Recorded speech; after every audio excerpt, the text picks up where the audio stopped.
அப்படித்தான் இயேசு சொல்லுவாரு, நீங்க அவருக்குள்ள வந்துட்டீங்க, என்ன அவர் சுமக்கிறாரு, ஆனா என் பாரத்தெல்லாம் நான் தான் சுமக்கிறேன். அவர் சொல்லுவார், என்னைக்கு ஒன்ன தூக்குனேனோ அப்பவே உன் குடும்பத்தையும் சேர்த்து தான் நான் தூக்கி இருக்கிறேன், உன் பாரத்தையும் சேர்த்து தான் தூக்கி இருக்கிறேன், உன் எதிரிகளை சேர்த்து தான் தூக்கி இருக்கிறேன்.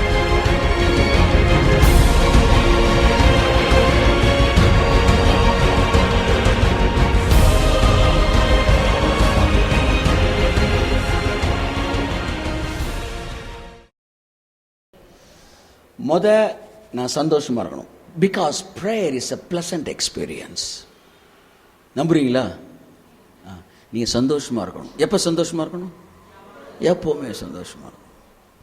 எப்பவுமே சந்தோஷமா இருக்கணும். அவர் நல்லவர். உங்களுக்காண்டி எல்லா திட்டத்தையும் ஏற்கனவே தீட்டி வச்சிருக்கிறாரு. அந்த திட்டத்தை உங்க வாழ்க்கையில நிறைவேற்றி முடிப்பார். அதுக்கு தடை எவ்வளவு பேர் வந்தாலும் அத்தனை பேரை செதறி சின்னாபின்னமாக்குவார், செதறடிப்பாரு. இந்த கல்லின் மீது மோதுகிறவன் நொறுங்கி போவான். இது எவன் மீது மோதுகிறதோ, உங்கள்கிட்ட மோதினாலும் சிக்கல், நீங்க மோதினாலும் சிக்கல்.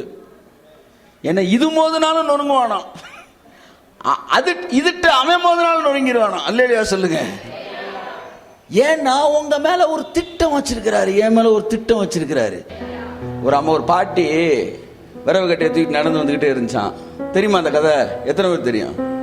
அந்த பக்கம் போன மாட்டு வண்டிக்கார ஒரு பையன், என்ன பாட்டி, என்ன தம்பி தலையில தூக்க முடியாம தூக்கிட்டு இருக்கிறேன். சரி சரி வண்டியில ஏறி, அவன் எந்த கிராமம், பக்கத்து கிராமம் தானே, போய் இறக்கி விடுறேன்ட்டான். வண்டியில ஏற்றிட்டு கூட்டு போயிட்டே இருக்கிறான். நல்லா கவனிங்க.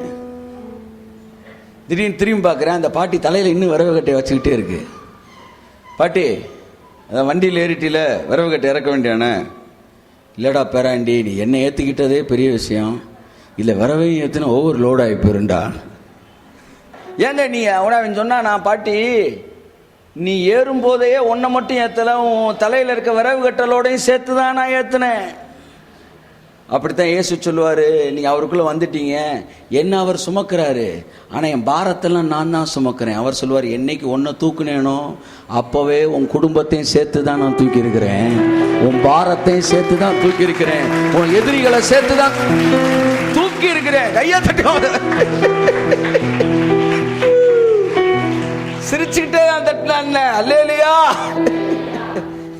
எவ்வளவு நல்ல நற்செய்திங்க, புதிய ஏற்பாட்டில் நற்செய்தி, குட் நியூஸ். நீங்கள் புறப்பட்டு போய் இந்த நல்ல செய்தியை சொல்லுங்கன்னாரு. என்ன, என்னைக்கு நீங்க ரட்சிக்கப்பட்டீங்களோ உங்களை தூக்கிட்டு அதுக்கப்புறம் இங்க ஒரு குரூப், என் கணவரை தூக்குங்கப்பா, என் மகனை தூக்குங்கப்பா. அம்மா, உன்னை தூக்குறப்ப என் குடும்பத்தை சேர்த்து தான் தூக்கி இருக்கிறேன்.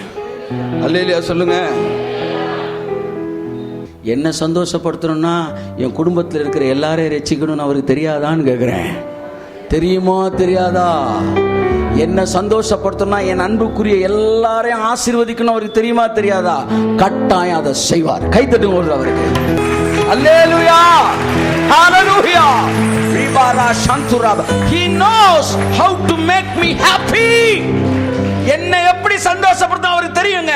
என்ன மட்டும் எனக்கு, உங்க வீட்டுல எல்லாரும் பசியில இருக்கும், உங்களுக்கு மட்டும் பிரியாணியை போட்டா நீங்க சாப்பிடுவீங்களா? அப்ப உங்களை சந்தோஷமா சாப்பிட வைக்க என்ன செய்யணும்? 50 பேருக்கு பிரியாணி போடணும்னு தெரியும். அப்படித்தான் உங்களை தொட்டுட்டார்ல, இனி உங்களுக்காக உங்க குடும்பத்தை தொடுவாரு கர்த்தர். ஆபிரகாமின் நிமித்தம் கர்த்தர் ஈசாக்கை ஆசீர்வதித்தார்.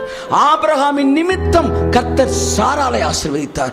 ஆபிரகாமின் நிமித்தம் கர்த்தர் இஸ்மவேலை ஆசீர்வதித்தார். ஆபிரகாமின் நிமித்தம் கர்த்தர் ஆகாரை ஆசீர்வதி. கையை தட்டுங்க அவருக்கு. ஆகார் யாரு? இஸ்மவேல் யாரு?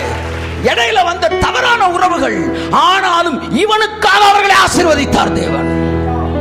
உன்னை மட்டும், நீ மட்டும் அவர் மனசுல இடம் பிடிச்சிட்டேன்னு வச்சுக்க, உனக்காண்டி யாரையும் ஆசீர்வதிப்பாரு. அல்லேலூயா. கத்துறது முக்கியம் இல்ல, கடவுளை புரிந்து கொள்வது முக்கியம். ஜெபத்திற்கு வரும்போது அவர் யார் என்பதை புரிந்து கொள்ள வேண்டும். அவர் என்னை சந்தோஷப்படுத்துவதற்காய் என்னை சுற்றிலும் இருக்கிற எல்லோரையும் ஆசீர்வதிக்கிற தேவன்.